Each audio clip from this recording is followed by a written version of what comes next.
இன்றைக்கி நிறையா பேர் கூலி வேலைக்கு போகிறவங்க இருக்கிறாங்க. ஒரு சாதாரணமாக ஒரு கம்பெனிக்கு போகிறவங்க, டீ கடைக்கு போகிறவங்க, ஹோட்டலுக்கு வேலைக்கு போயிட்டு இருக்கிறவங்க, இந்த மாதிரி நிறையா தொழிலாளர்கள் நிறைய இருக்கிறாங்க.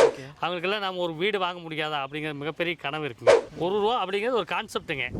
நீங்கள் உங்களால் லோன் கட்ட முடியும், எங்களால் மாதம் மாதம் டியூவாக கட்டிக்க முடியும், எங்கள் வாடகை கொடுக்குறத விட நாங்கள் இப்படி கட்டிக்க முடியும்னு எண்ணம் இருக்கிறவங்க நீங்கள் வாங்க.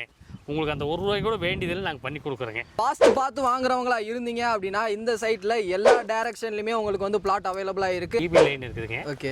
தார் ரோடு பார்த்தீங்கன்னா 33 அடி அகல உள்ள தார் ரோடு அமைச்சு வச்சுருக்கிறேங்க. சைடு ரோடெல்லாம் பார்த்தீங்கன்னா 23 அடி தார் ரோடு அமைச்சு வச்சுருக்கிறேங்க. அது போக ட்ரைனேஜ் வசதி நம்ம பண்ணி வச்சுக்கிறோம். தண்ணி வசதியும் பண்ணி வச்சுக்கிறோம். மேல்நிலை தொட்டி பண்ணி வச்சுருக்கிறேங்க. காலேஜ் இருக்குதுங்க. அவினாசி பாளையத்தில் காலேஜ் இருக்குதுங்க. கதற்கடை இருக்குதுங்க. கதற்கடைக்கு ஆப்போசிட்லேயே பார்த்தீங்கன்னா கேஜி மளிகைன்னு இருக்குதுங்க. வர்ற வழி பார்த்தீங்கன்னா ஸ்கூல் இருக்குது. டிடிசிபி அப்ரூவ்டுங்க, ப்ளஸ் ரெரா அப்ரூவ்டு வாங்கி வச்சுக்கிறேங்க. இந்த சைட்டு பொறுத்த வரைக்கும் பார்த்தீங்கன்னா சரி 3,70,70,000 ரூபாய்க்கு நம்ம ஸ்டார்டிங் கொடுக்குறோங்க.